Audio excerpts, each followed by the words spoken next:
Welcome to On the Bubble Podcast, episode 126. I'm your host, Tsubasa J. Wade, and with me is my co-host, Yuki Lee Bender. Today, we're going to be doing an episode on the world's meta predictions, and we're also going to be touching up on calling Sydney, battle-hardened Tacoma as well. Do you have any shoutouts before we get right into it today? Yeah, just want to do a quick Patreon shout out. Thanks to all of our patrons who listen and get back to the show. We couldn't be doing what we're doing without you. We really appreciate it. There's a bunch of guides up on there, including a Syndra guide and a KO guide. So if you want to check those out, you can find us on patreon.com/onthebobble. And if you want to buy singles, we're sponsored by Invasion. This is invasioncnc.ca. They're one of the largest retailers for Flesh and Blood singles in Canada, and you can get 5% off at your checkout with the code YLB5.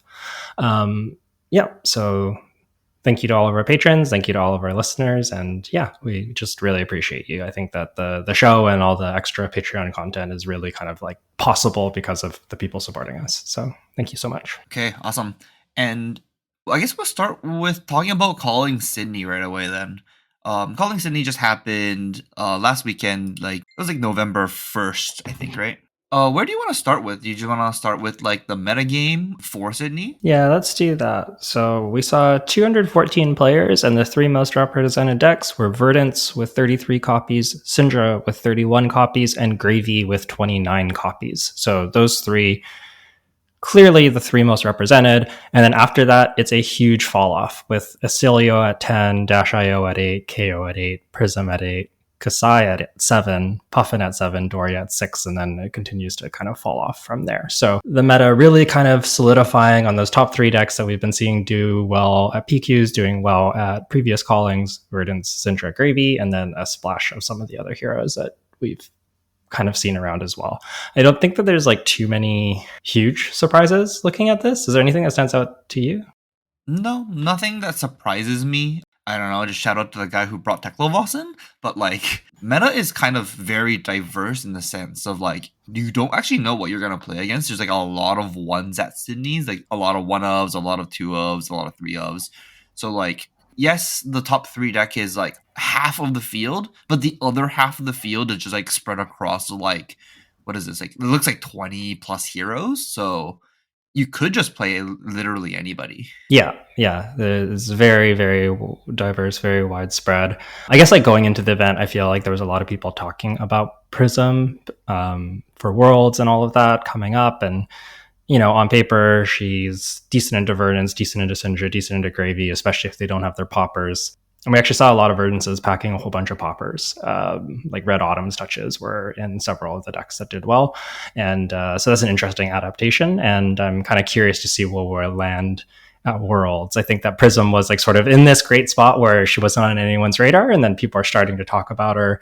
You're starting to see sevens appear, and I think at Worlds we might see a lot of people with sevens, or maybe people will be kind of tight on sideboard space, choose not to do that, and then the Prisms get to have a good run at Worlds. So be kind of one of those two. We'll see we'll see what people decide to register, I guess, when we get to Worlds. But yeah, that's sort of the other notable thing here. But I mean, we've been in this meta for quite a while, so I think that overall it's just quite solved. But as Jay said, there's a fair bit of diversity. The three decks collectively making up slightly less than 50% means none of them are more than 20%. They're all less than 20. So pretty good. Yeah, it'll be kind of rare for you to play maybe 4 Verdances in a row or something like that, right? You'll play one Verdance, one Syndra, one Gravy, and then 3 other random decks. So it's yeah, it's actually kind of it'll feel like a diverse meta if you actually play the tournaments. Yeah, I think that is true. Do you want to move in and talk about the top 8 real quick? Yeah, let's do that. Do you want to take us through our top 8 bracket? Yeah, so in the top 8 we have 2 Verdances, we have 5 Syndras, and 1 Prism. So this is a really lopsided top 8, I think. Gravy really underrepresented and Syndra really overrepresented. This is kind of a surprise to me. Yeah, I think I'm not like super shocked by the heroes in top eight, but certainly Gravy underperformed a little bit. I will note that Justin Koo came in ninth on Gravy, although it was a clean cut. I believe all the X2s made it, and then Justin Koo, I think, was the top X3, so probably losing a win in there if I had to guess. So there were Gravies that did well, but even if you kind of like look at the standings at the end of round, I think it was 11 rounds, whatever the last round of Swiss was, there's not that many Gravies there, but there are still a lot of Syndras and a decent amount of Verdances kind of in that top, I don't know, 16, 24 kind of range. So all in all, Gravy, not the strongest showing, and the stats on Fat Blazing kind of support that. He was sitting right around 50% win rate, which is not bad, but not really anything notable for a top three represented deck. By comparison, Verdant's 54%, so still doing quite well, and Syndra 57%. Highest win rate amongst the highly represented decks with a good sample size, and I think seeing 5 Syndras in top 8 kind of perhaps not too surprising. That really reflects that. Yeah, it's if there's 5 in the top 8, that means all of their records are X and 2, which will spike the win rate a little bit, right? Yeah, yeah, exactly. In the semis, we see Syndra versus Verdant and Syndra versus Prism. There was kind of like a Syndra mirror, so some of the Syndras got knocked out. And then the finals is Syndra versus Syndra. We see Gordon Ko or Coco. I feel like it's Gordon Ko is what I've heard before, but this is Gordon Coco, so we'll go with that. And then Pei Tong Liao as well. Two good friends. You could really see how you could see them kind of like joke around and have a lot of fun in their game, in their finals game, and their lists are nearly identical. I think it might be like one card off. So pretty impressive. I also noticed that like both of them had a loss to each other. Like Gordon won the calling and beat Pei Tong Liao in the finals, but lost to him in Swiss. So Okay, so it's actually anyone's game. yeah, it's like actually anyone's game. Do you think the play draw kind of matters a lot here, being Gordon Ko being fourth in seeding? Yeah, I think going second is a significant advantage in the syndrome year. It's not like you can't overcome it. It's but I think it's like a significant win percentage increase by being able to go second. Yeah, I wonder if Pei Tong Liao got to go second in the Swiss games. Yeah, I'm not sure. Definitely possible. But yeah, very impressive to see them do that. Clearly something with this list. It's like a little bit of an interesting list. They're on 8 D-Reacts and very low one cost count. They're on 5 one costs only. Many lists are on up to like 7 or 8. So they don't have many chances of drawing those double one costs. And then they also notably have Mask of the Pouncing Lynx in their list for the Earth Heroes. We see it in Gordon's game against Matt Rogers and semis on kind of full display there. Yeah, I think Pudding was also on Mask of Pouncing Lynx, and it sort of makes sense. I don't know if I like Lynx because I think you get a lot of value from momentum and forcing awkward blocks. Clearly worked out for these players too. I think it's very close between the two is kind of what I would say, and maybe some room for preference. That's fair. That's fair. It's I feel like Mask of Momentum really just goes a long way against unexperienced players, whereas like Lynx is like kind of like always reliably like 5 points of damage. Yes, yeah, that's true. The part that gets hard about Lynx is about momentum is like, so on one hand, like Verdances are mostly blocking you out, and many of them have balance of justice. We actually see Matt Rogers, I think, in his quarter in one of his games, we see him. His opponent plays Ancestral, gets a hit, and then Matt Rogers just eats one of the next attacks, lets the mask trigger go through, gets his balance of justice, and it kind of nullifies that draw.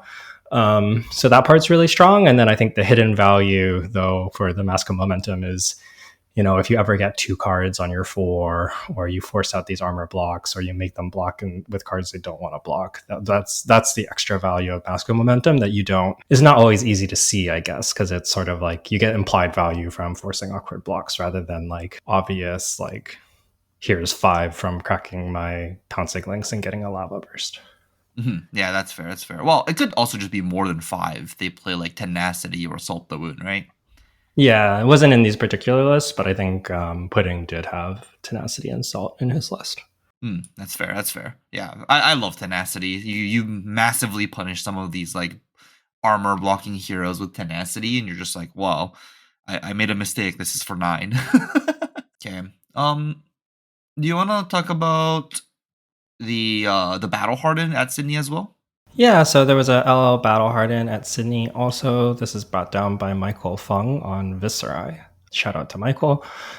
Looks like a bit of a hybridish list with a stacking plan built into it, but also an ability to play kind of assertively. And yeah, I think the real strength of Viserai and LL is his ability to kind of do both game plans and flex between them. And players are very much just kind of deciding between, do they want more of a stacking plan or more of an aggro plan, but you always kind of have a mix of the two. And I think Michael's leans slightly more stacking than aggro, but still has that kind of like hybrid nature to it. Okay, that's fair. Yeah, because like I think the sentiment that I hear about LL Viscera is like it's more of an aggro deck, but I guess he's like leaning more towards the control or combo plan. Yeah, I mean, so I think he's always an aggro deck because you always play like the 9 Rune Rager swarms and the kind of 5 or 6 Malefic incantations. So you can kind of just do that with your Revels and your Mordred Tides and do kind of like a lot of the CC Viserai stuff that we saw. And then the stacking really comes in with basically everyone's on 3 Read the Runes for depending on the matchup. If you want to stack more, you can play all of them. If you don't want to stack as much, you can play one of them. And then I think the package that we've been seeing since the Deadwood Dirge ban that makes a lot of sense and I've been experimenting with as well is the Sonata Galaxia package. So Michael Fung has 3 Sonata Galaxia, and his targets are, of course, the Malefics that we talked about, as well as 2 Blessing of Occults and a Runeblood Barrier as well. So that Sonata package kind of leans a little more stacking. And Michael's actually is going as far as to run 2 yellow Read the Runes too. So I think that kind of like package of, what is that, 8 cards or so, really lets him kind of bring those in, make a whole bunch of rune chants. And then if you don't play those cards, you have a pretty aggressive core with lots of go again, lots of attacks, lots of non-attacks, and just kind of can run at people. Like it's a Gorg Tome in this list as well. So you're probably either playing all of those cards, making a lot of rune chants, or playing almost none of those and leaning more into the aggressive side. Notably, no Cashin anymore in the deck. Wow, no Cashin is sick. Wow, that seems like one of the most powerful cards in the format, but I guess it's pretty expensive to make the gold or the silver, is it? Yeah, typically you run it with Crown of Dominion, and I think the Cashin package is pretty good in Viserai, but it's hard to fit the full stacking package as well as the full Cashin package. I think before it was a little easier because Dirge was a card that worked really well in both plans, but now you can only play 1 copy. So if you still want access to a similar amount of rune chant generation, it requires more deck slots, and it's hard to have space for both. I guess also notably, we see Duskblade and Reaping Blade.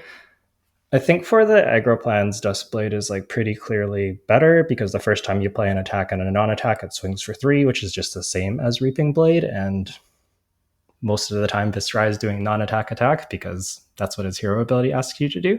But the Reaping Blade is an interesting inclusion, potentially good into like Starvo with Fruits of the Forest, and I would guess maybe like a New, if you happen to run into New, tends to have incidental life gain. Okay, yeah, that's fair. Yeah, Reaping Blade just stopping life gain is just powerful in every format right now. Yeah. Okay, we'll talk about LL again when we do like our our tier list meta prediction type thing when we get to it near the end of the episode. But we have one more event that was like major. It's the Battle Hardened Tacoma. We didn't do the typical what we did this week because we both went down to Battle Hardened Tacoma. I guess to start off, how did you do, Yuki? How was your trip, and what did you place at Battle Hardened? Yeah, so my trip was pretty good. I drove down on the Friday night and crashed with my buddy Pankaj. And that was really nice getting to hang out with Pankaj and play the Battle Hardened. I ended up registering Verdance. I kind of brought Syndra and Verdance, and then I was really on the fence about the 2 of them. And it's kind of funny because just earlier that day, I had been talking in my with my testing team about like, man, this Pulsing Aether card, kind of not that good somehow. Like it's always been in Verdance, but she's gotten enough upgrades that maybe the card's not that good. And into Syndra, it's like a 2-card 6, but she has the Claw and Zerakai, so it's a 2-card 5, and you kind of like never want to resolve it. I think it has its spots, like it's really good into Gravy, but overall wasn't super impressed with the card. And with the rise of Prism especially, I was like, maybe we just cut this and play some poppers. And Red Autumn's Touch was a card we were talking about. And then we saw a lot of the calling lists on coverage playing that. And I was like, okay, I'm going to put the Red Autumn's Touches in my deck. and then try them out. So I was like trying to scramble to find red Autumn's Touches before the tournament, and red find those fighting spirits as well. Yeah, changes felt pretty good. I liked the deck a lot. I went 6-1, sorry, 6-0-1 in Swiss, drawing the last round against Acilio. It's a weird game where he drew super hot and I kind of drew really bad and got super, super low from his Gone in a Flash combo. And then I ended up sitting there and just like blocking for a long time because it was the only thing I was really allowed to do. And there's multiple spots that I'm like technically dead because he has too much arcane damage. And it was just like discard light up the leaves, stop your arcane damage. Discard light up the leaves again, stop your arcane damage. Gain 3 life. And then at like one point I had to like Storm Striders out my heartbeat to not die because it was like exactly enough to do lethal. And I'm like, I can heartbeat gain 3 and then AB1, and then I live at 1 with and I get rid of my AB2. So okay, I see. So you just were like not actually winning the game anymore, but you weren't dying to Acilio? Yeah. And I got pretty close to fatiguing him. We think he might have gotten there on his last turn, or one of his very last turns, but we didn't get to finish the game. And then so I came in second in Swiss. I beat a Verdance in the mirror in the quarterfinals, and then I lost to Lucas Ing on the mirror in the semifinals, and Lucas ended up taking the whole thing down on Verdance. So congrats to Lucas. He's a local of ours, Canadian Nats finalist from this year. So yeah, Lucas has been on a tear. Yeah, no, Lucas has been on a tear. He also just won the PQ, our local PQ, the weekend before that too, right? Yeah, he's been doing really well at PQs in general, playing kind of both Verdance and Gravy to great success. Yeah, he was on Verdance both times, right? Yeah, both times he won. I know he played Gravy early in the season, like he played in the PQ in Victoria at the very least. Yeah, he's been complaining about Gravy a lot recently, and we're just like, just play Verdance. Like he's doing so well on it, and it's like, why work so hard on Gravy when you can just play Verdance and just like continue the streak? Yep, he did exactly that. Worked out super well for him. Happy for Lucas. You also were at Tacoma. How did your weekend go, and how did your Battle Hardened go? I had a lot of fun at Battle Hardened. I didn't do as well as you guys did. I also brought down Syndra and Huntsman, and clearly I registered Huntsman because, yeah, obviously, right? Yep, sounds right. I have learned now that I do need to be a little bit more teched for Gravy Bones. I ended up going X and 3 at the Battle Hardened, losing to a Gravy, and Dawnblade Dory. The Dawnblade Dory game was absolutely doomed for me. They got to play Emboldened Blade on my Hunter or Hunted, and I'm just like, wow, that's just like a 0 for 5 plus because I need to resolve this card to like even generate value in this game. And that was just a blowout. And then the 2 Gravy games was really close.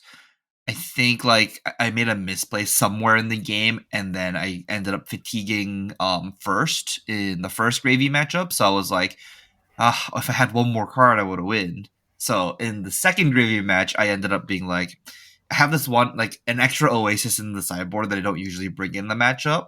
But you know what? It did fatigue with one card. I'm gonna try putting this one Oasis in the deck and see what happens. And then Lucas is right beside me watching like near the fatigue endgame.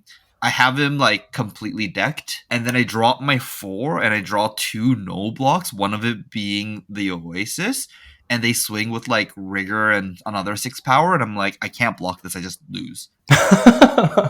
So like because I put in the Oasis Respite, I just lost the game for like, if it was any 3 block, I survive, and it just wasn't a 3 block, so I lost the game. I was like, you know what? I think I was just right the first time and not playing the Oasis. And because I was like, I got fatigued by one card in the previous game, I kind of like waffled and tried to put it in, and I got maximally punished for having the Oasis in the deck. Yep. Classic. I'm gonna adjust my sideboard based on what happened last time. It's like, oh, I was actually right all along. I just happened to lose that game. Yeah, it's like the other thing is like the first Gravy, like, if I did play like a little bit better, I think I still win the game even without the Oasis. I end up like blocking with an Erase Face somewhere in the game, and if I just attack with the Erase Face, I'm up 1 more point, and that kills him. So it's Huntsman is a very hard deck to play. and you don't really get that much upside. I was talking with Lucas and Hayden during the weekend, and I'm just like, what is Huntsman's good matchup in this metagame? And we kind of went down the whole list of heroes, and I'm like, I don't want to play against Syndra, I don't want to play against Verdance, I don't want to play against Florian, I don't want to play against Kasai, I don't want to play against KO, I can't beat Gravy, and I'm just like, what is my good matchup? And we figured it out. I think it's just Max Nitro. Yeah, because like I can't beat Teklovos either because if I banish their evos, they get to play it, and then I don't think I That's can pretty beat funny. Singularity. So yeah, it was a crazy. I don't know. I would never recommend Huntsman to anybody. I think my average turn on some of these turns were like 6. Yeah, don't do it. You're gonna suffer through 55 minutes and then barely win or barely lose. Yeah, it sounds like a deck that you would enjoy. I had so much fun. Okay, that was my battle hardened experience. It was just I honestly just had a blast playing Huntsman. I just need to tune my Gravy matchup a little bit more so some of these games become a little bit more favored for me. We'll see how that's possible. Makes sense. Makes sense. Oh, this is the other thing. This is really quick. I just wanted to talk about. I ended up playing Lucas in the PQ Plus on Sunday. After that, we're just like testing the Arachne versus Verdance matchup a little bit more and like testing some like upper limits, lower limits on some strategies. Mm-hmm. And I'm just like, okay, we can try AB5 into Verdance. It kind of worked. And then Hayden was like, oh, let me try the first Matt Rogers list from The Calling. Hayden's just like, I'm just gonna attack you. And we did that, and I'm like, okay, this is good for me. And the game's really, really close. And the only way I win this in Fatigue now is to try and Coercive Tennessee the Evergreen Red from his deck. And so I'm just like tracking the pitch to make sure I can Coercive on the turn he has Evergreen on top of the deck. Mm-hmm. And I'm just like, okay, I got that. Attack you with Command and Conquer. You can't play D-Reacts. On my D-React, play Coercive Tennessee. Look at top 3. And then I like pick up the top card, and it's obviously Evergreen. And it's like, wait. It was like a practice game, so it's like we did take backs and stuff. And he's just like, wait. I'm dumb. I need to respond to that card. And then he plays Remembrance. Oh, that's so sick. That's like actually like it doesn't matter what he puts back in the deck. Just the fact that he gets to shuffle his deck is crazy good at reaction speed. That's pretty funny. He just shuffles his deck, and I'm like, I can't. It was my last Coercive, so I can't ever rip the Evergreen, so I lost the game on the spot. And I'm just like, life totals doesn't matter in this game. That's pretty funny. Yeah, so I have learned now that Remembrance demolishes Huntsman. Oh Yeah, boy. it's just I played Coercive Tennessee. The card doesn't do anything. Yeah, that's all I wanted to say. That game was really fun though. I'm glad you enjoyed it. All right. Before we move into our main topic, let's round out PQ Week 5. What did this look like? Honestly, kind of a similar story. We have 11 Syndra and 8 Verdance as the 2 most winning decks at PQ Week 5. After that, we have Kasai, Florian, KO all at 5. And then we have Acilio, Gravy, and Arachne Marionette all at 4 wins. And then there's like a whole bunch of decks at 2 and 1. Florian, I think, doing a little better here than in The Calling. It sort of makes sense. I think that Florian, pretty solid PQ deck, kind of puts like a skill check on your opponent. And that kind of thing is very strong at ProQuest level. And I think as you get to Calling, it gets a little worse. And as you get to Worlds or PT, it gets quite a bit worse. Yeah, honestly, that's so true. You get to skill check your opponent, and you play a lot of turns as Florian. So if they are being inefficient with their turns, you really do get to wreck people with Florian. Mm-hmm, mm-hmm. But yeah, otherwise, not too many surprises from ProQuest Week 5. Syndra Verdance, very, very good decks. And with that, do you want to move into our main topic? Yeah, I think we talked a lot about CC already, but I guess we'll put this into like tier perspective and our point of view. So Worlds is going to be November 13th to 16th, and this is the CC meta prediction for that tournament and what we think is good in that tournament, and not exactly for the PQs, right? Like maybe like some of these decks that we were talking about might go up in value at PQs, but at least at the world level, I think these are the decks that are going to be S tier. Do you agree with me in this? Yeah, yeah, I think so. And those decks are the S tier decks are Syndra and Verdance. Perhaps no surprises. Syndra just asked such a hard question with Mask of Momentum and clearly kind of is able to challenge almost all the decks in the format. She has a solid matchup into Verdance, a good matchup into Gravy, and then good matchup into pretty much the rest of our A and B tier. So Syndra is kind of like a very well-rounded deck. Verdance, a little more interesting. I think your Syndra matchup's about 50-50. I think Gravy is maybe like the other notable deck, and I think you're probably a little unfavored there. Unless the fatigue plan that it looks like there's like a fatigue plan in some of these lists with like Talishar and Heart of Findle and things like this. So perhaps that plan is good into Gravy. I'm not sure. I need to test that myself. But I think traditionally Verdant's a little bit unfavored into Gravy, but you kind of get to demolish almost everything else. You don't really have too many other bad matchups in the metagame is kind of like the draw to Verdance. Yeah. The question here will be how much more tech people will be into Verdance and what kind of strategies are actually effective into Verdance, right? Yes, exactly. So yeah, I think these two are definitely the heroes with the targets on their back. Both of them are targetable. They both do have weaknesses.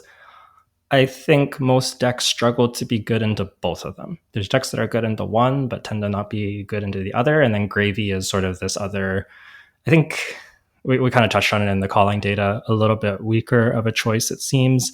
But I do think he will still be represented. And I do think I think he's the kind of like the third deck that's putting constraints on the metagame in terms of like what heroes you can bring and kind of pushing certain heroes out of the meta a little bit.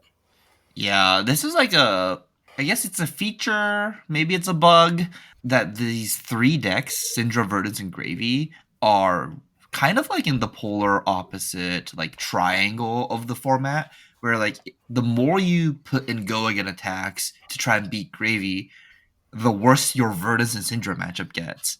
And then like the more D reacts and like defensive cards you put in for Syndra, the worse your Gravy and Verdance matchup gets. And the more blues and like anti-arcane stuff you put in, the worse your Gravy and Syndra matchup gets, right? So it's like this like triangle of like how do you construct your deck to be able to beat all three of these decks is kind of an issue, right?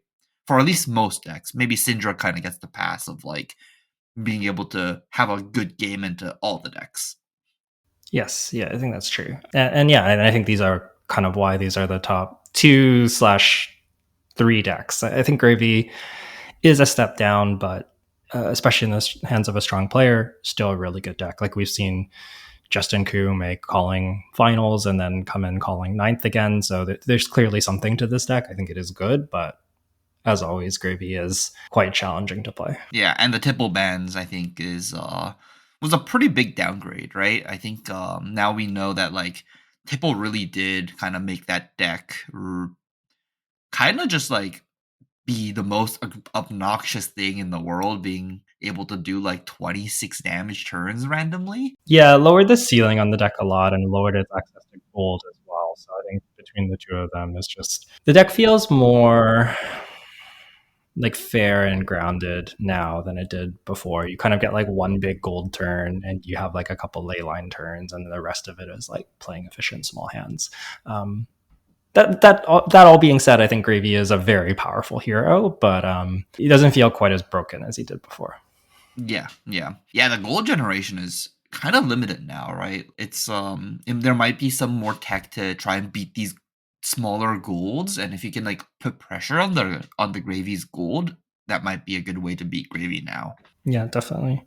Do you want to move in and talk about some of the A tier decks, or what we think will be A tier in this format? Yeah, we can do that. So Gravy, we talked about a lot. You're good into Verdance. You have an okay Syndra matchup, but you're a bit unfavored, and you do get to push some decks out.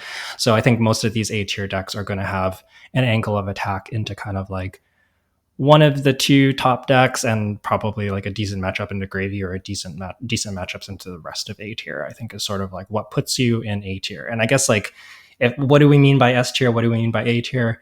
S tier, I think, is sort of like the decks that seem like the strongest choice and the most likely to top 8 and do well. We think they'll be the most represented. And then A tier, I think, are decks that we're going to expect to see. I wouldn't be shocked if they top 8, but probably won't be quite as represented. And I would imagine overall probably won't perform quite as well on average. Yeah, and it's just like, I guess one more thing I wanted to just touch about Gravy though is that it kind of pushes a lot of these decks that are like were typically good, things like Victor, that was like, you know, the most playable Guardian, like out of the format because Gravy kind of just like Victor matches into Gravy and then just Gravy just gets to roll the Victor unless Victor high rolls you, right? Like it's kind of miserable to play block cards against Gravy. Yeah. Gravy definitely, has pushes quite a few decks out, and I think all of these top 3 decks kind of do this. So let's talk about some of the other A tiers. We have Acilio as a deck that's kind of been around. Why would you bring Acilio? Well, your Gravy matchup and your Verdance matchup are actually quite good as Acilio.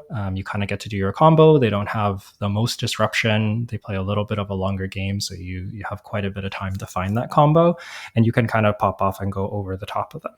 The downside of Acilio is your Syndra matchup is quite bad. You do not block very well, and when you add Inflict Knives and all the on hits, it's a complete nightmare.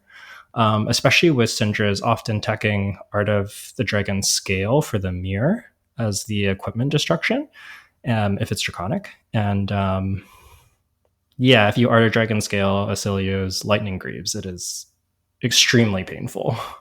It might be unwinnable. Yeah. And I think Syndra kills you in about 3 turns. So if you're playing Acilio, because your block value is just not really there, even if you text and D-reacts. So I think that this matchup is like quite terrible for you. You also have some problems into like Mario and KO. Acilio has his strengths, good Verdance, good Gravy matchup. But yeah, I think if you're taking Acilio, you're kind of hoping to see your good matchups and avoid your bad ones. That's pretty fair. But other than Syndra and maybe Mario, the rest of like the A tier, S tier is kind of a good matchup for you, right? So like a good portion, maybe like 60 to 75% of the meta game is kind of good for you. Yeah, and I think that's why Acilio is like a pretty solid deck. And then I guess you don't really want to see Guardians is like the other thing you don't want to see as sort of like more fringe playable decks, but decks that do give you a hard time. I don't even think the Acilio Guardian matchup is that unfavored for Acilio because Guardian can't really put pressure on the equipment unless you're Jarl. That's fair. Yeah, it's more so just like the disruption, but yeah, maybe more so Jarl than Victor. Yeah, Jarl seems awful for Acilio, but Victor seems very winnable. Like play the Garden of Flash combo and you set that up. I don't want to think about that. Yeah, that's pretty fair. Yeah, so that's Acilio. Next up, we have Kasai. I don't think I believe in Kasai quite as much as Acilio, but we did see her do well at PQs. What is the sales pitch on Kasai? You're actually pretty good into Gravy, especially with Blood Follows Blade now. You can like get coppers off of his allies, set up a big Blood on your hands turn. You have allies to clear their allies. So that is quite good. And in theory, your Syndra matchup is decent, but I've actually just found this in practice to be quite close. I think it might even be slightly Syndra favored. And then your Verdance matchup is terrible. Like really bad. Yeah, I thought the Syndra matchup looked pretty good for Kasai, but maybe it's just like a little bit of a skill gap issue. Syndra might needing to navigate the game a little bit more cautiously against Kasai. Yeah, what I've found is like Syndra needs to. Okay, so basically Kasai needs to get Copper going and then resolve a Blood on her hands to come out really ahead. And if she's able to do that, it's pretty good. But Syndra pressures you pretty fast, so it kind of depends where your Copper generation lines up, especially the Spoils of War, the one that makes 2 anytime you hit. And I think that Syndra has a little bit of counterplay where if you try to spoils on a really small hand, Syndra actually can block out that spoils and then just continue to play the game and sort of just like try to make the game too short for you to actually resolve your Blood on her hands. And then I think that Syndra is in quite a good spot. But if you get to do that Blood on her hands, you will kind of run away with the game. So I don't think it's like a terrible matchup for Kasai, but I don't think it's great either. And I think your Verdance matchup is actually quite bad. That's fair. The Verdance, I don't know what Kasai is actually doing against the Verdance, but Yeah, against Syndra and Gravy, I thought would be pretty good. But I guess now that you talk about the counterplay for Syndra, that does kind of make sense. Valiant Dynamo not that much of an issue for Syndra. It's good.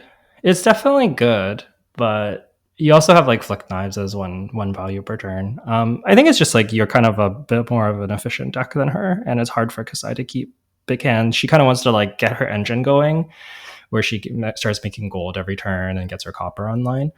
But you're trying to force a short game, so I think that's kind of like the bigger issue is that she doesn't have enough time to leverage her gold advantage. And Valiant Dynamos is like solid, but sometimes it can be awkward to get value out of too, because like you can try and save it for a 4, but then if they just end up attacking with all 3s, you're like, I didn't get value out of this. So it's kind of interesting. Okay, interesting. Next on this list, I think this will be a pretty big player for Worlds, right? Is Prism. Yeah. So we touched on Prism a little bit earlier. I think if Syndra doesn't have poppers, you're favored. If Syndra does have poppers, it starts to get scarier. Verdance, when the lists were extremely trim on poppers, was quite a good matchup. Verdances are now starting to attack Autumn's Touches, Findle's Fighting Spirits as cards that are good into Syndra as well as good into Prism. I don't know how this matchup plays. This is like one of my question marks for Worlds, and I'm deciding between Syndra and Verdance. Probably comes down to this matchup a lot, actually. So this is one that I need to play more with the poppers. But man, if you don't have poppers, this matchup is not good for Verdance. Oh, and all their angels are Ward 4s too, aren't they, for the arcane damage? I will say there's like some interesting tension where Waning Moon comes in for 2 and Prism usually only wants to play AB1 because she needs footsteps, and then she usually wants like Halo obviously is super powerful, and then she also wants Vestige of Soul in the chess piece, so she only really gets to play AB1. So if you have Spectral Shields, it's okay, but if you don't have Spectral Shields, Waning Moon will actually clear the angel. Oh, wow. That's a pretty big upside for Verdance, but yeah, I guess if all the heralds are just two cards 7s with an on hit that generates like 2 points of value, yeah, it's pretty bad for you. Yeah, and also the auras are hard to deal with as well. So I think like both sides of the game plan aren't great for Verdance. Verdance kind of needs to kill the Prism. It can be hard to kill the Prism, especially if you don't have very many poppers. But with more poppers, I assume it has to get better, but I don't know. I'm not sure how good it is. Okay, yeah, that's a reasonable take. That's a reasonable take. And Prism is good into Syndra, as you said, unless they have poppers. And it's like okay into Gravy too, right? I think so, yeah. I've mostly played the matchup like pre-ban, and the list looked pretty different. Back then, I felt like the matchup was pretty close, maybe a little bit Gravy favored, but I was on like CNCs, I was on Red Sloops, I was on multiple Sea Legs. Most decks these days are playing like 1 Sea Legs, 3 Conquerors, and those are your only poppers. You do have more D-Reacts, and D-Reacts are still good into Prism, but yeah, I think you probably have a solid Gravy matchup if I had to guess. Okay, that makes a lot of sense. I guess the downsides of this deck is like KO, terrible for you. Florian, if they have CMH, terrible for you. I don't think Dash IO is great for you. She does a ton of damage and has like often has like 6 throttle, 6 max Vs in her deck as poppers, so that's not good for you. And then if you play into like a Guardian, like a Victor or something, that's like also not good for you. So yeah, Prism good into all the top tiers, but they can tech for her, and then there's a lot of random other decks that can give you a bad time if you're on Prism. That makes sense. But the Guardians are really just like not performing well right now, right? Like we've seen 0 Guardian at the PQ winning lists. Yeah, I guess that's true. Yeah, it's interesting. I think something like a Victor becomes a lot more appealing at a tier 4 event where you expect the metagame to narrow, and then you can like really hope to, maybe tech super hard for Gravy and you're naturally good into Syndra. And you're going to say, I'm good into 2 of the 3. I have a good Prism matchup. That's like pretty solid. I'm just going to hope to avoid the Verdances. I think that's like a type of call that you can start to make more in a narrower meta like Worlds than you can at like a Calling or a PQ. So that's the one thing I'll say about Guardian. I don't think it's like the greatest choice, but I think some people may bring it, is kind of how I feel. Okay, that makes sense. That's a good take. Then the last deck on our tier list for A tier is Mario. I haven't really heard much about Mario recently. Why do you think this deck is A tier? Yeah, so Mario's just kind of been this deck that was around. Obviously, we had the Bonds ban, and I think that the sentiment has been that like Slippy not good, Mario not good. But we have seen Mario start to recover a little bit. I think because he can lean really hard into the Daggers plan that doesn't really need Bonds. I think that this deck has been getting to a decent place. So it kind of lacks sample size, but it did well in Sydney, 63% win rate, but only 27 games. So very small sample size. And it's been doing well on Talishar lately as well. I think it's one of the higher win rate decks if you check the last 2 weeks. So Mario seems pretty solid. You're good into Syndra. I think your Verdance matchup is probably a little unfavored, but playable. I think you can beat some Gravies. It's a little bit tough. And then you're good into a lot of the other stuff. Like you're solid into Kasai, you're good into Acilio. I believe that you're fine into Prism, and you're good into like Brute. So yeah, I think Marionette is this kind of like it's sort of similar to how Marionette used to be, where you kind of have a bunch of like a little bit favored or a little bit unfavored matchups, and you're kind of like well rounded. I do think that this deck is quite hard to play though, and needs like it feels like you have to work real hard for all your wins. Like you got to make all your choices exactly right, and you got to draw kind of good, but you can kind of beat anything. So I think it's like fine, but maybe not quite as powerful as some of the other choices. Is how I feel about him. I was playing a lot of Huntsman this week, and Huntsman I worked really hard for. I guess Mario you have to work a little bit less for because like your cards are a little bit more efficient. But man, assassins right now you really need to work hard for like every little edge you can get. Like every little bit of point that you can like devalue your opponent's turn. And I don't know why anyone would want to go through this just to, have a slightly favored Syndra matchup. Yeah, it kind of feels to me like Assassin's kind of like missing this card that like like it's like it like needs like a tool that is like kind of above rate and offers a bunch of disruption and kind of just like takes your opponent's turn from them like once somewhere in the game. Are you maybe talking about a card called Bonds of Agony?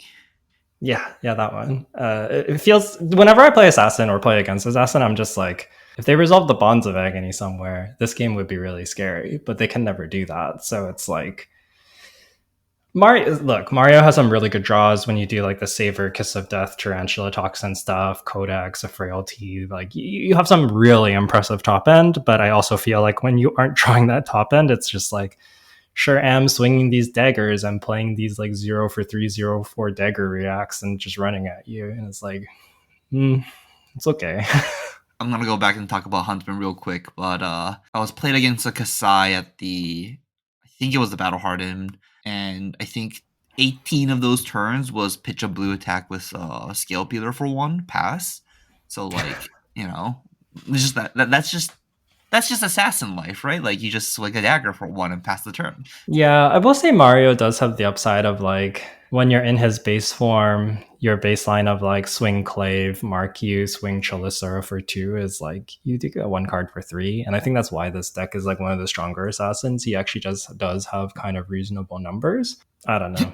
I don't want to bring this deck. I think some people will. I think this deck kind of like attracts some specialists and some devotees to it. And I suspect there will be some Marios doing well at the event. I think it's a fine choice. I think like Gravies and Verdance are all better choices. That's reasonable. That is very reasonable. Now we're gonna go down to our B tier decks. So these are decks that I guess you could bring, but I don't think they're gonna be a good choice for Worlds. They're either gonna be like too high rolly, or just like they're not consistent enough, in my opinion, that it's probably gonna be you're probably like unfavored to top 8 or to win the event if you bring these heroes. Yeah, agreed. But they're heroes that like we maybe expect to see. Like I think some players are going to show up and they won't be like the most represented, but they might be within like the top 10 most represented decks kind of thing. Yeah. So first up, KO. This is the underhanded cheat. Oh, you have Wait, is this underhanded cheat or is this regular KO? Actually, let's talk about both. I think underhanded cheat is good. I was thinking about underhanded cheat. Okay, Which one do you want to talk about first? sure. Let's go with underhanded cheat. Okay, RKO, underhanded cheat, I think is just a solidly strong deck. And if you're not prepared for it, I feel like people are going to lose to it. Yeah, I think that's true. You have really good numbers. I think you can fatigue Verdances if they don't know what's going on, or at least make them work really hard for the win. And if they lean too hard into combo, you have things like Arc Smash that can break up that combo, and you do a ton of damage if they just want to sit there and set up potions. So I think that the Verdance needs like a really good game plan into you and needs some reps in the matchup. Your Syndra matchup, I don't think is like fantastic, but I don't think it's terrible. It tends to be very snowbally in my experience, where if you get ahead, you get some life gain early, and then you start mocking blowing them, they cannot keep up with you. You have a whole bunch of D-reacts, and you can actually get that game. I think you are unfavored, to be clear, because Syndra is like, she's mono red. She's the deck that wants to get ahead of you, keep you below her, just keep hitting you forever, and you're the deck that needs to be ahead of your opponent. And it's really hard to be ahead of an opponent who just sends their whole hand at you every single turn. But the matchup's not as bad as you would think. So that's solid. I don't think your Gravy matchup's good, though. Yeah, I think that's the only issue with this deck is like the Gravy matchup is kind of, I don't know if it's unwinnable. I wish you had two hands, but yeah, if it had two hands, I don't know if it would be unfavored. Yeah, I kind of agree. If you could like claw, clear two allies, or claw an ally, claw, face, do another attack, that'd be really good. But you can't do that. So it's a little bit tough. And then I think you're actually good into like a lot of the other stuff.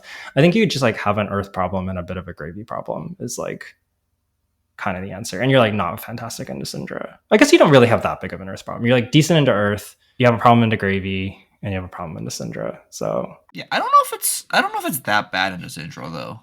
I don't think it's that bad. Yeah, I think it's closer to 50-50, but it's I guess it's Syndra favor, maybe like 55-45, right? Like it's That'd be my guess, yeah. yeah, because like underhanded cheat has so much D-react, just has so much block value, and it just gets to attack you for a reasonable amount every turn.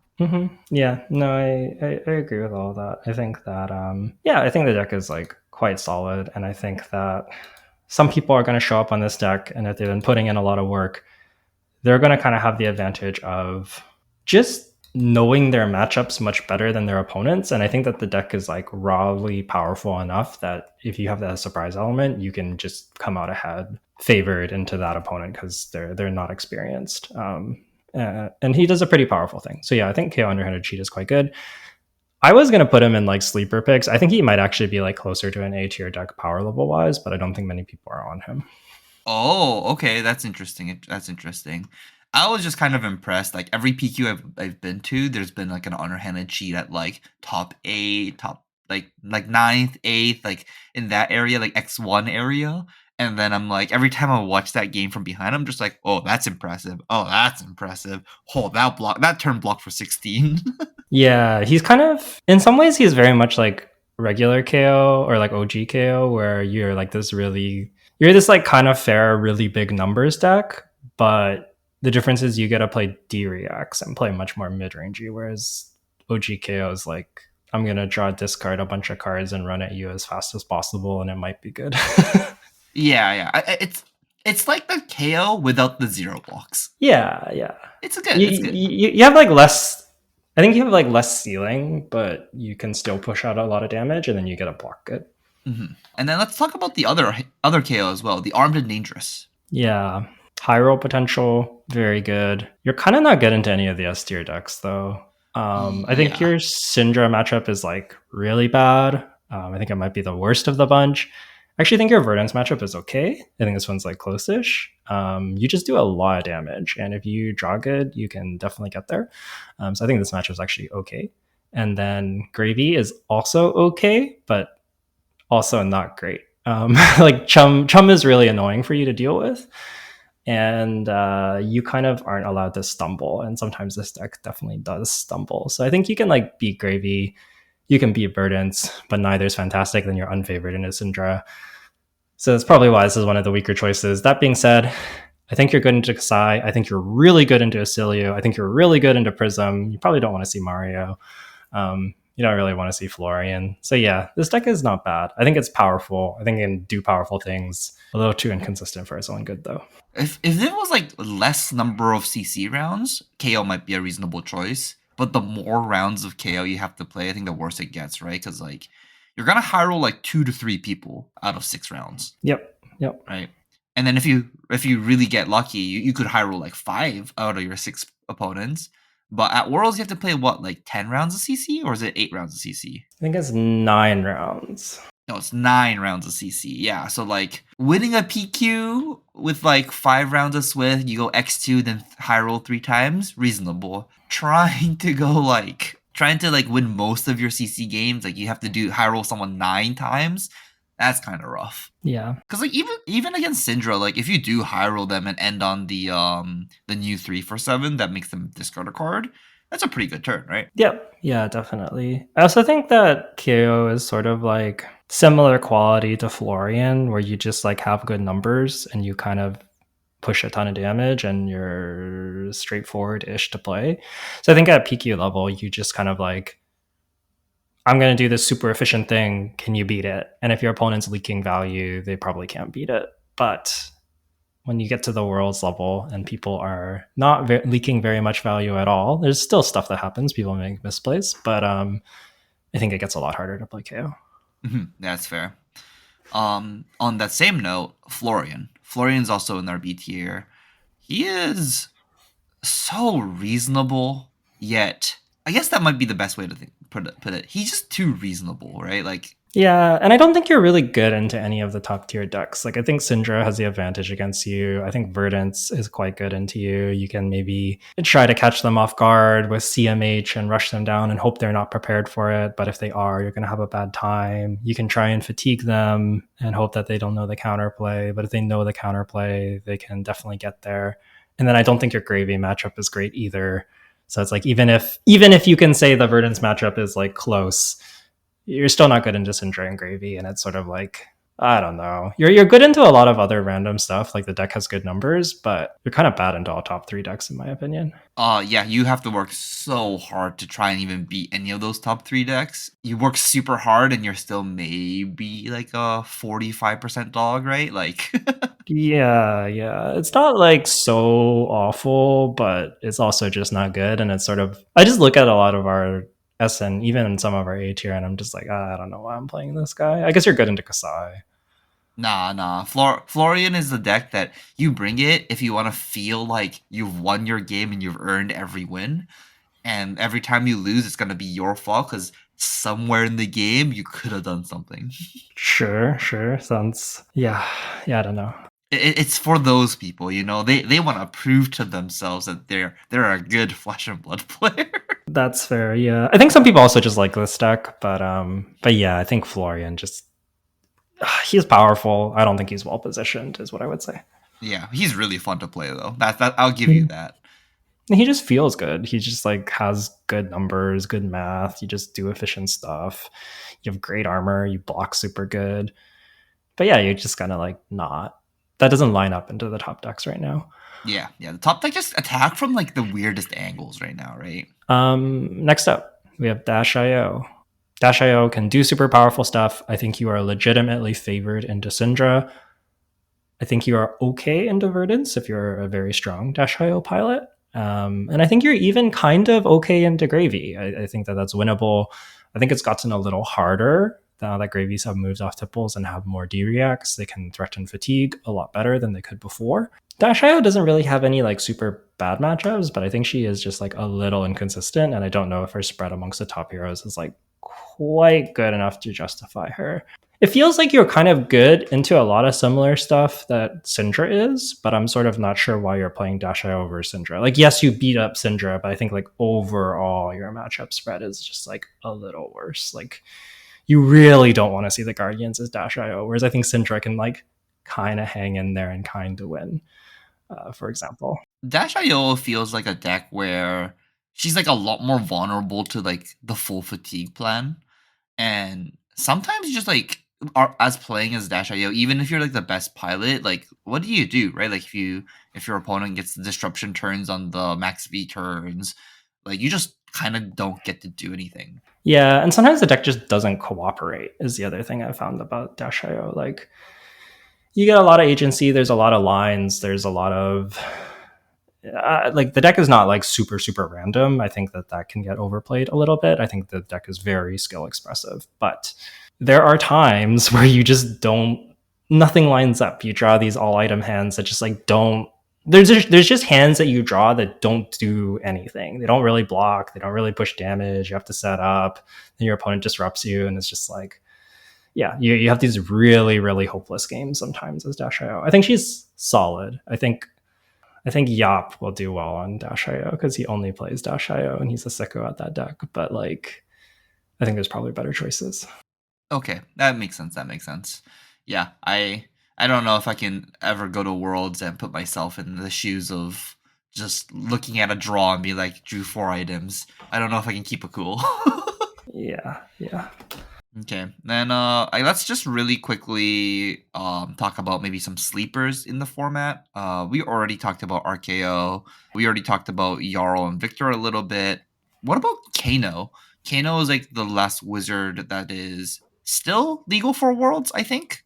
Yeah, I think so. There is like a battle. There's 2 battle hardens left. If he wins either one of those, he's gone. I think we have a week of PQs left, and he is on 1.5 points, so he could go, but it seems like he's still legal. Kano is powerful and very, very, very random. I feel like a lot of the Kano players that I know just don't want to touch this deck anymore, which leads me to believe that he's okay but not great. I think you're theoretically pretty good into Verdance, like a little favored there. Do Your you Syndrome matchup's like fine. You're probably a little favored, but your Gravy matchup is not good. do you think it might just be like the fact that because Verdance is a little bit more popular, so there's like a random like resurgence of like people playing AB4 in their sideboard a lot more often. So like Kano just kind of gets, it just like kind of loses a lot of points because there's a different wizard in the top tables right now. Yeah, I think that's some of it. Because like I remember Kano in the meta of like if there's no other wizards, you play like AB0 in your sideboard sometimes, and then your opponent flips over Kano, and you're like, "Yep, okay, the game's over." And now I'm just like, I have AB4 in my sideboard for Verdance. If my opponent flips over a Kano, and I'm like, okay, AB4 it is. Yeah, I think that's definitely some of it. I think there's also just like, I don't think you have any like super good matchups amongst the top decks. Like Verdance, as you said, has AB4, is kind of equipped to deal with you. Syndra, despite not having AB, kills you really, really fast and has the Spell Void dagger, and often plays like either Spell Void 1 or AB 1 in the boot slot as like a 1 card sideboard package for you. And I think the matchup's like fine, but it's not as good as Kano traditionally is into an aggro deck because she just kills you so fast. You cannot deal with her on hits at all. You just like have no way to deal with breakpoints. You don't have armor. She can like breaking point you. She can dragon scale you. There's just like a whole bunch of really nasty stuff that can happen, and you get like 2 turns to find it. So even though like she doesn't have much AB, it's like still not great. You don't want to see Dash.io. You don't want to see Gravy. Prism is miserable for you. So yeah, I don't know. Yeah, I honestly, yeah, I don't know why Kano would be good right now, but He's like fine. Like I just wanted to ask because it's close to LLing. It's like it has 900 and some points, right? Like 980 points or whatever, 990 points. my perception of Kano is if you really like Kano and you really want to bring Kano, you can bring Kano and he is okay. This is your last chance to play Kano at a tier 4. Yeah, this is your last chance, but I don't think he's great either, is like kind of the issue. Okay. And then the last deck to talk about would be, or to mention at least, would be Dawnblade Dory. A little bit of like a resurgence of Dawnblade Dory. Is it a good deck? I don't know. Is it a good deck? No, I don't think Dawnblade Dory is that good of a deck. I think it's like a little underpowered. But why are we talking about it?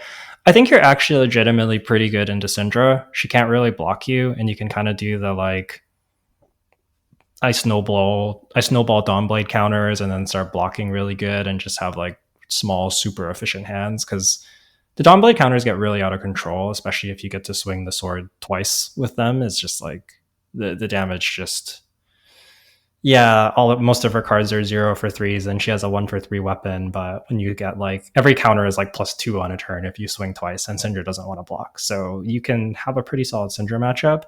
And I think that you're legitimately quite favored into Gravy because you can farm his allies for counters. You can threaten fatigue. You just have like multiple axes to attack Gravy on. The issue, man, are you bad into Earth Heroes? Honestly, I don't know how Dory beats Florian or Verdance. Like, you can try and fatigue Verdance. I've seen lists like run a billion Oasis Respites and try and fatigue Verdance. But the problem is, if she just hedges some combo pieces into you, I don't think you can ever beat that. So I don't know. You can try and just like play like a maniac and hope that she brings in combo and no D reacts. Or you can hope to fatigue her and hope that she doesn't bring in combo. But I think that, I mean, I haven't played a ton of this matchup, honestly, but my guess would be that if Verdance just brings in combo and all of her D reacts and just says, I'm just gonna sit here and block and set up my D reacts, or set up my combo, I don't think you really have counterplay to it. that is fair. Dory does not always convert 4-card hands well either, so. Yeah. That's kind of the problem with Dory. And I don't know that your random A tier matchups are like super great. They're fine. I don't know. I don't know enough about this deck. Yeah, I guess Cecilio's good. Kasai's probably not great. Prism, I kind of imagine, is not great. I don't know. Yeah. Mario's probably not great either, so. It's like a bit of a meta call. Like, if you think you're going to mostly face Syndra and Gravy, Dory, pretty attractive. But I think she's a little bit weak overall. Yeah, that's fair. That is fair. Okay. So that was a CC. Do you want to talk about LL portion of the world's meta? Yeah, let's touch on LL briefly. I'm gonna say there was just a ban, so a lot of things are up in the air. I'm kind of going off recent events. I feel like most people are on a similar page, seeing people's content and tier lists and things like this. So going to kind of give my perception, but keep in mind that this format is kind of all over the place. And I think where CC is quite solved and we kind of know exactly what everything looks like, LL is a lot more tentative. And if there is a place for a rogue deck to appear, it's probably LL. That is very true. I'm waiting for Worlds to be like the 6-0 LL deck to be like Teklo-Vossen or something dumb, like the weirdest deck possible. Yep. Yeah. And there is at least one weird one in there. So let's jump into things. Our S tier, we mentioned Viserai took down Battle-Hardened Sydney in the hands of Michael Fung, a great player. Viserai was at the top of the meta. There's the Deadwood Dirge and Rosetta ban.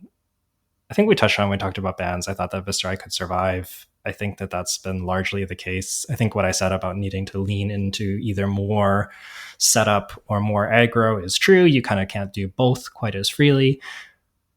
But man, Skeleta is a really powerful card, and Viserai still does really powerful stuff. He has some bad matchups, but you can always kind of win them. So it's like Dash.io and Zen. You're solid into Starvo, and yeah, I think he's just super, super powerful. So I think Viserai is definitely one of the top tier decks. Mm-hmm. That makes a lot of sense. One of the best aggro decks and one of the best combo decks. Yeah, just put them together and you're an aggro combo deck. That doesn't really exist in any other card game. That's kind of not fair. Yep, yeah, and you kind of get to flex the two plans, which is really hard. You just attack on multiple axes, and it's hard for opponents to deal with both of them. Mm-hmm. And I guess like the main player that's been kind of like the show, like it's definitely like been in the meta forever, and that other deck is Starvo, right? Like the amount of cards on the restricted list for Starvo is crazy, but Starvo's still S tier? I think so. I think Starvo was maybe not S tier before the bans. Viserai is like a little tough, and Chain's a little tough, and they ask you different questions. And I think the Rune Blades were largely just a bit better than Starvo. He was still good, but the Rune Blades were a bit better. Now, I think that's kind of no longer the case. I think that Starvo is actually, the Starvo lists have been adapting. They've been improving a bit. They have a lot of access to disruption. He still does a lot of damage. And I think kind of like the big thing about this format is you need to be able to kill somebody in like 3 to 4 turns, or you need to have disruption plus damage. And if you're not doing one of those two things, I kind of don't know what you're doing in this format, because decks will either kill you in a few turns or disrupt you and kill you in like 5 or 6 turns. And it kind of feels hard to not be interacting on one of these two axes. So I think Starvo is kind of in the disruptive half and definitely pushes damage thanks to his hero power giving Dominate. Yeah. Starville's just unfair, right? It also gets Winter's Wail too, right? Like, that weapon's crazy. Yeah, I think Starvo's really, really good. Has a lot of tools in the format. Dirge leaving makes Hypothermia better. Yeah, I think Starvo is great and is a deck that I'm considering. I'm considering Viserai. I'm considering Starvo. I think they're both very good. Okay, and then I guess this will be maybe the most interesting take from our episode will be the Marlin, right? Is this S tier? Marlin S tier, or maybe A tier? Maybe A tier. I'm gonna put her. I think she's probably S tier. This is like the worst kept secret. I think that like to some listeners this might be surprising. I think to most people prepping Worlds, they've probably known about Marlin for a while, and if they didn't, they probably do now, because she was on stream and won the Green Tree Sports Cards. I forget. It was like a 2.5K or something LL event. It was Marlin versus Marlin finals. There was only 3 Marlins in the event. So I think most people prepping for Worlds are aware of this deck. Okay, fair enough. What does this deck do? Because, like, I guess this will be the one hero that some people might not know what this deck actually gets, and, like, what is the powerful thing that Marlin gets to do, unlike in CC? Because Marlin not playable in CC, or it is kind of like, okay, I'm just gonna say it's pretty bad in CC, right? Like, what makes her good in LL that's not good in CC? I think there's a few things. So I think Marlin's not as far off in CC as people think. She's like legitimately pretty good in Syndra, for example. But there's a few things that are different. The card availability wise, I think the biggest one is Art of War and Cash In. So she makes gold, you can cash in, you can draw 2 cards. This lets you load off the harpoons, load off her hero ability and see more cards. Cash in, super, super good in a deck that just makes gold for free. So you just get literal Pot of Greed. You also get Art of War, which you can banish the harpoons that she makes off of the gold. So you basically spend 1 resource to draw 2 cards, and then you either get Go Again or +1, depending on which one you need. They're both kind of relevant. You can sometimes shoot 2 harpoons in a turn, and both of those harpoons, if you've activated the cannon, they both get the on hit of like you get to look at their hand, because it's just if you've activated a cannon this turn is all that it cares about. So yeah, Marlin basically gets to draw 1 billion cards with Art of War, Cash In, and 3 of a kind in the deck. And because of that, you hopefully find your threats very reliably. You can still whiff because you're kind of light on threats. But basically all of your threats are good. King Kraken Harpoon, King Shark Harpoon, Red, Yellow, Bluefin Harpoon are all super, super good. You have Codex to recur some of these threats. You have Conqueror of the High Seas to target people's arsenal. And LL is a format where people are doing really powerful things. So ripping the best card out of their hand is just... it's so much value. These decks are like quite fragile, but very powerful. And Marlin just has like a ton of disruption and honestly a ton of damage. She kills you pretty quickly. I think she's a little bit less stable than Starvo, but does way more damage is kind of how I would put it. And I think she's actually probably more disruptive on average. Okay, that makes sense. I have heard some people complaining about Marlin. Like, if Marlin bricks 1 or 2 turns, they just like, the opponent just gets to like kill you for free. Yeah, I've seen Marlin just like draw 7 cards and just be like, okay, go. Yeah, it's like draw 7 cards, Goldfin Harpoon for 6 is not good enough, right? No, yeah. So Marlin's like a little inconsistent, pretty powerful. I don't know exactly where this deck lines up. It could be A tier, but she's between A and S tier. I think when she does her thing, it is like legitimately kind of broken. And decks aren't really built to deal with this. Like decks don't have that much room for D-reacts because they're so focused. And so it's very hard to block against her. Okay, okay. Is it maybe just like Starvo that gets to really like block out with armor and stuff? Kind of. Viserai also gets a pretty big fridge too, right? Yeah, you like might get one. You might get like one fridge block, but also she gets to play some pumps, so sometimes you don't even get there with your fridge. Is the gross part. Also, like Starvo theoretically has access to big D reacts, and they're like kind of good, but it's also like if the D react's in your hand and you pitch a card, you can't Starvo fuse anymore. That's true. So like I guess you can arsenal it and pitch a card and then Starvo fuse, but like yeah, I don't know. I guess I don't think that like, the DVX are bad, and I don't think the matchup's like impossible or anything. But It might depend on how much Starvo is going to be tech to beat Marlin or not, right? yeah, it might depend on that a little bit. Yeah, because like if you can play like Bodge as well, like that's kind of a big deal against Marlin, right? Yeah, I think most decks are on Bodge and LL just because like Dash.io draws a bunch of cards, Zen draws a bunch of cards, Chain plays Art of War. There's enough decks that draw a bunch of cards that Bodge is just kind of good. Okay, fair enough, fair enough. Let's move on and talk about some of the A tier decks. These are decks that we'll think will be like widely played, but I guess a little bit worse than the S tier decks. So on top of this list is Dash.io. What does this deck get compared to CC that makes this deck better in LL than in CC? Kind of depends. There's like two different builds. I don't know which one is better actually. But the biggest thing is high octane. That really unlocks Cerebellum processor. You can either go the like traditional boost dash with max V's and you have high octane to draw extra cards and shoot extra gunshots and just go that route. And that deck is pretty solid. You also go the opposite direction. There's this like wacky all-in combo Dash.io deck that plays a million. It's like all zero cost boost cards. It plays the chess piece that makes resources when you boost. And then it gets to play like Art of War, Cash In, and Tomofindle and System Reset. And it's basically just looking to get Cerebellum processors out, get optical monocles out, and then just like dig through its whole deck, draw all the cards in its deck. Every boost card makes resources and action points.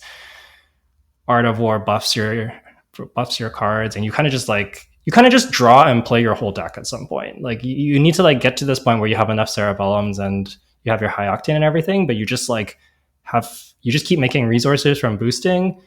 You system reset all your Cerebellums, you draw cards, they give you more action points, you shoot the gun a bunch, you keep boosting and opting, and then you find a Tomofindle, then you draw more cards, and those cards boost and give you more action points, and then you find another Tomofindle. It's like kind of like this. So like you just basically play your whole deck and do like 60 damage or 80 damage and just kill them. But the problem is you're super fragile.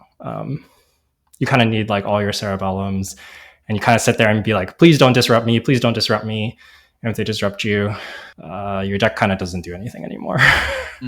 So this is like the deck that Starvo is really trying to target. Yeah, it's sort of like they play Channel like Frigid, and you're like, I needed to go this turn. My Cerebellum processor dies. Good game. That sounds awful. But it's also incredibly broken. Yeah, when it pops off, right? Yeah, when it pops up, it's just like, it might be the most degenerate deck in the format that I have seen. Is this better than the other Dash.io deck? I don't know. How good is this deck? I also actually don't really know. How consistent is it? Yeah, I think it's actually pretty consistent.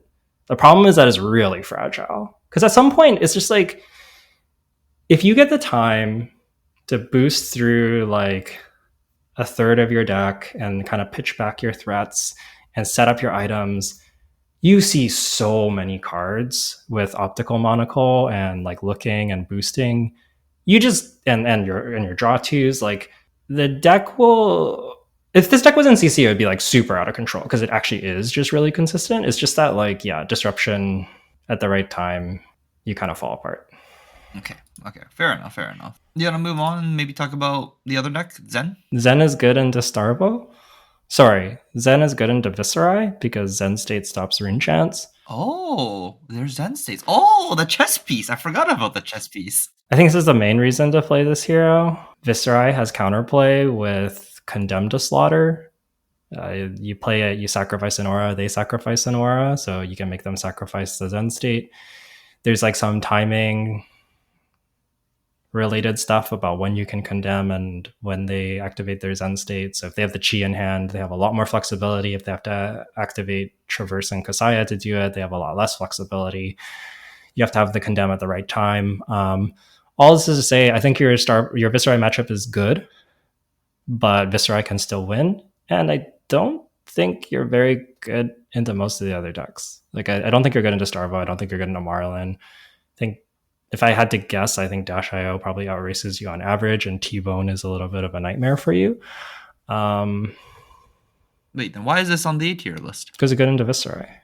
Okay, reasonable. It's like fine. It's like fine into the other stuff. It's just like not good. I honestly kind of think that the top 3 decks are like kind of the best, and then maybe Zen's B tier. I don't know. People seem to have opinions about Zen. I don't think Zen's that good. Maybe Zen should actually be B tier. Okay. No, that's the take. That's the take. Okay. I like that. Let's move Zen to the B tier then. That's reasonable. Yeah, because like you explain the deck, and I'm just like, so why do I want to play Zen? I'm really low on this deck. I feel like some other people are higher on this deck. I don't know. He still gets to do broken things with Art of War, is what I will say. Like, he is powerful. He's just like kind of a fragile aggro deck. I think he's less resilient to disruption than some of the other aggro decks, I guess is how I feel about Zen. Yeah, it's not like he lost any of like the really messed up stuff he used to do in CC, right? Like, well, he doesn't have bonds. He only has 1 bonds. Bonds is restricted. Oh, bonds are restricted. But he gets Stubby Hammers and Art of War, so... Okay, so he gets to do half of what he was doing in CC. That doesn't sound that good. Well, but he also gets Stubby Hammers. Okay, Stubby's pretty good. He didn't get that in CC, so I don't know. Like, he is powerful. He just also gets disrupted kind of easily, is like the problem. Okay. So I guess from out of the aggro decks, he's like a little bit more resilient than Dash.io, and then just not as resilient as some of the other aggro decks. He's like more resilient than the system reset deck. I don't know if he's actually more resilient than the regular like Max V high octane deck. Okay. Then what about Chain? Chain just got like a targeted ban in the last BNR, but you think it's still A tier? Yeah, I think this deck's still pretty good. I think the Rune Gate stuff is still pretty strong. I see people playing like Envelops and extra read the runes and stuff, and like Spellblade assaults. And yeah, this deck still does powerful stuff. Free action points and free cards is really good. Yeah, no, it's the Chain hero text is so pushed. It just feels like they're just like, you know what, we're gonna print this and let it LL. Is kind of that's what it felt like to me when I first read Chain. Yeah, he's just a broken hero. I think like him and Starvo are the 2 heroes with the most broken hero text, like by far. He also just gets to play Skeleta. It's not doing the things that it's doing in Viserai, but like it kind of lets you like Rune Gate a card from your hand, if that makes sense. Yeah, that does make sense. Well, it also is also a temper 2 chess piece. Like, it blocks for 2 and it makes a 3 or 4 resources. Like, that's kind of good. Yeah, exactly. So yeah, I think Chain's really good. I think Starvo is probably the better Rune Blade. Viserai. Or sorry. Wow, I keep saying Starvo. I don't know why. Anyways, yeah, Viserai is probably the better Rune Blade. I think that these are kind of the good decks. I guess we'll touch on B tier. I don't know if I believe in these B tier decks, but we can talk about them a little bit because I think I hear people talk about them, and I think some people believe in these decks. Sure. Then on top, Dromai. Yeah, I know this is Lucas's pet deck. So you're pretty good into Starvo. I don't know how the Marlin matchup goes. She has poppers, but she's not that good at dealing with allies. Maybe it's decent. You have D-Reacts? Question mark. Okay. The biggest thing is like your Viserai matchup is like awful. Yeah, well, that's the thing is like I hear so much about Viserai being good, and then I just like don't understand why anyone would want to bring Dromai into a field with Viserai. It's like the Viserai matchup was like so bad in CC. I can't imagine it gets better in LL. No, it's even worse. It's just, yeah, you're just a deck that doesn't have that much AP, and he has infinite arcane damage, and he can even clear your allies while doing it. He has poppers. He can do a baby combo. I think like the biggest trap for Viserai is if Viserai tries too hard to combo and lets you build up a giant board, and it's like, I didn't find it, or I got Tomol tied, But I think if Viscera just plays aggressively and clears dragons and just focuses on doing a lot of rune chant damage, you cannot do very much. Yeah, so you're saying if Viscera just plays his cards, Dromai is kind of struggling. Yep. Yeah, reasonable. But I guess Dromai is pretty reasonable into like everything else, right? Reasonable-ish, yeah. I think the big draw to the deck is that you're good into Starvo and maybe Marlin. I don't know. And then I don't think Dash IO is that good for you, but maybe you can fatigue them. Yeah, but it's not as like doomed as Viscerai. No, it's not as doomed as Viscerai, but I think Viscerai is really doomed, and I think Viscerai has been the most represented deck at most of the events we've seen post ban list. And yeah, I don't want to take like a 0 to 10%er into that field personally. So that's why I don't believe in this deck. I think if it wasn't for Viscerai, Dromai could maybe do something, but yeah. Yeah, that makes sense. Yeah, a deck with no blues against the deck with all rune chants. Yeah, that doesn't sound good. Then what about Briar? Briar is a deck that we've been talking about in for the LL meta for like a while, right? That's a deck that's been in people's conversations. But I guess it lost Rosetta Thorn. Do you think I this think deck is this still good? it lost Rosetta Thorn. I already thought this deck wasn't great. I just don't know why you're playing this deck over one of the other Rune Blades. You could play Chain or Viscerai or even Starvo. And like, why are you playing Briar? I guess the big draw would be you get access to like Felling and like some of the Earth cards. I don't even think the decks are doing decompose stuff. Like, I guess you could play like a big Briar deck. Most of the Briar decks I see are playing like Nimby, Serenade, CMH type stuff. So, okay, the problem I have with Briar, I think that like Nathan Crawford had like basically the exact same take as me, which is like, you're a Rune Blade, so you're a little inconsistent. A lot of these LL decks are a little inconsistent. But like you pop off as Briar and you do like 30 damage. It's like, that's pretty good. I feel like when the other aggro decks pop off, they just kill you. Yeah, when the other aggro decks pop off, they 60 you. Yeah. Yeah, so it's sort of like, why do I want to play Briar when why do I want to play the slightly inconsistent aggro deck that does a pretty good turn when it goes off, when I could just play the slightly inconsistent aggro deck that just wins the game when it goes off, is like kind of how I feel. I just feel like Briar is just like not as powerful as the other options. She's fine. She's like okay. She can win games. She's not like awful, but like I don't really see what she's doing that is a draw to the deck over just playing Chain or Viscerai. Okay, that's a really base take. Yeah. Okay. That I can get behind that. Yeah. If I'm gonna play an aggro deck, yeah, I want to win the game and not give my opponent the chance to high roll me back, right? Yeah. It's kind of like when Victor was really good in CC in like heavy hitters meta, and it's like you could play Bravo, but why would you want to play Bravo when you could just play Victor and he basically just does the same things better? Like it kind of feels like a bit of that. It's just like, yeah, like Runeblade is pretty good, but like I just don't think Bar is the strongest Runeblade. That's fair. Then next on this list, you have Verdance with a question mark. I haven't heard of a Verdance. What is this Verdance deck that you're thinking about? I hadn't really heard about Verdance either. Then I saw it on a few people's stream, and then I saw it in a few LLQs. You get Mage Master boots, and you get Toma Findle. Okay. So you get to like play an Epot. I think the plan is you play an Epot, you Mage Master boots Toma Findle, draw 6, gain 6, do some rampant growth shenanigans and kill them. Like I think the deck's playing like Rainbow Fruits of the Forest, Heartbeat of Candlehold, etc., etc. Okay. Yeah, you have a combo kill. Seems kind of slow. I haven't really spent that much time on this deck. I haven't been very impressed playing against it. I just feel like if I wanted to play a combo deck, I don't know why I wouldn't just play Viscerai. I guess you're like more defensive. I don't know if being defensive is very good in this format. I guess if you're playing Verdance, you get to have access to Plow Under and Felling of the Crown. So those are your the lists I've seen are not even decomposing because decompose is just too slow. They're just like all in on this like rampant growth combo. I think you're just trying to gain a bunch of life, multiple rampant growth, and then like waning moon them or something. Oh, okay. So this deck is just like full on combo. Like I either pop off or I die kind of thing. Yeah, I guess you get to gain a bunch of life, which gives you more time to combo. But like, I don't know. Does it play like Potion of Healings and stuff too? Still, You know, I don't know that much about this deck.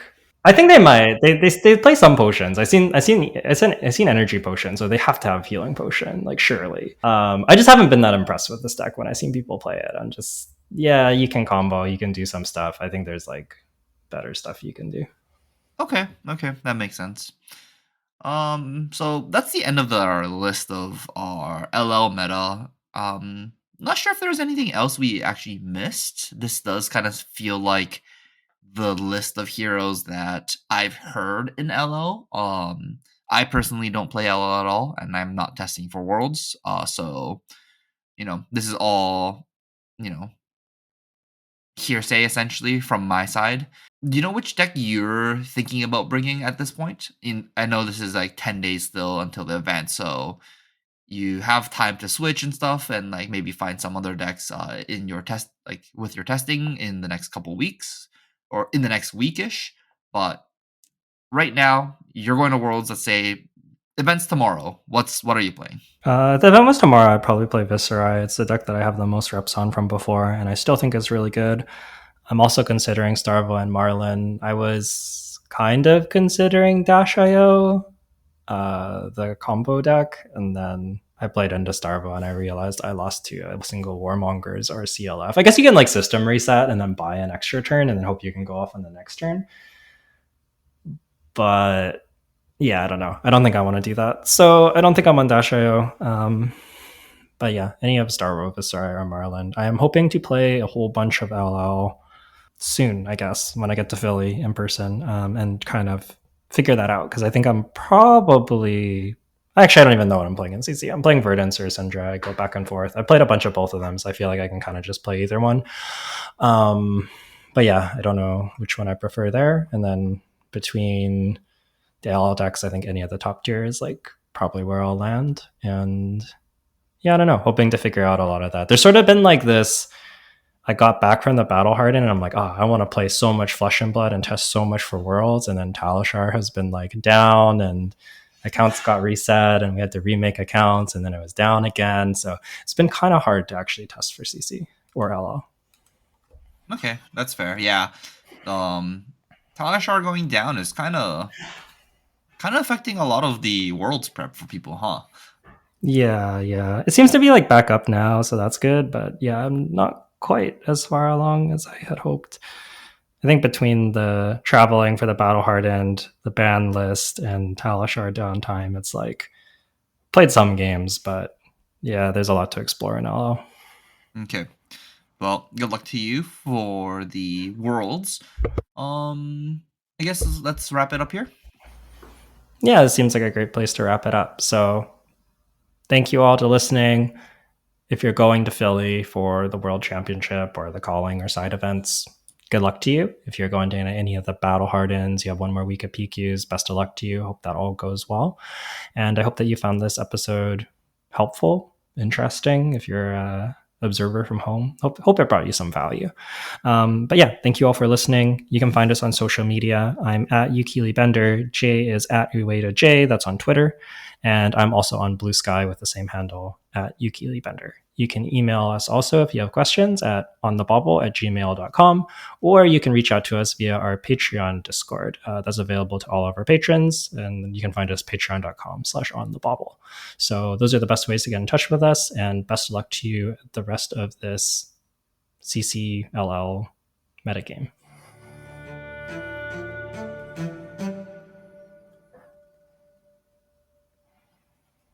Okay. Do you have any sign-offs?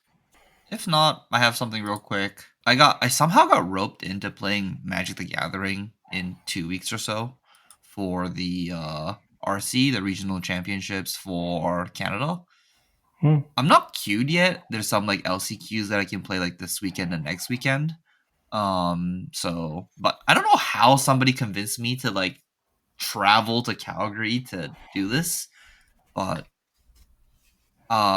my friends were just like, you know what, you're the type of player that would want to play Amulet Titan, so they handed me Amulet Titan, and I was like, okay, shuffled it up, and I just like played it completely blind for the first time at locals. And this is a deck that like has like very like non non intu huh? Non intuition. That's Unintuitive. unintuitive. That's the word. Yeah.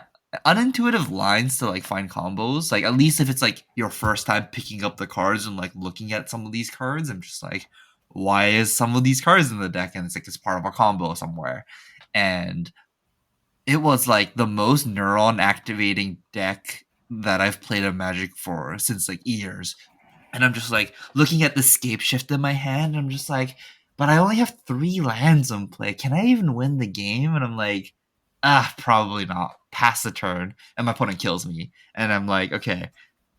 I go back now, and I'm like, okay, if I casted Scape Shift with 3 lands in play, does it win me the game? And I'm goldfishing, goldfishing, goldfishing, and I'm like, oh my god, I can win the game with 3 land Scape Shift? That's crazy. Yeah. Yeah. I've heard Uh, that that deck is pretty wild. So I've been honestly, my neurons been activating so much this last like 24 hours just playing Amulet, and hopefully by this weekend I'll have most of the combos figured out. And honestly, yeah, Amulet's had kind of fun. I've been enjoying this deck. I've been enjoying this deck.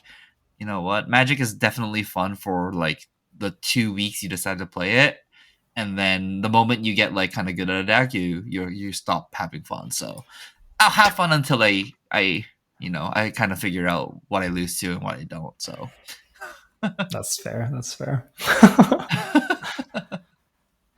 yeah, it's man, Amulet has so many cards, so many lines. Oh, it's kind of fun. Yeah, fair enough. Okay, well, um, Yeah, that's want everything to I call wanted it to say. there? Yeah. Okay, then, All right. good luck to everyone, and I'll see you guys not next week because you're gonna be in Philly. In two Yep. weeks, we'll have another episode. Yep. So small break during Worlds. I'll be away, and then we'll see you all soon. Hey, good night. Bye, everyone.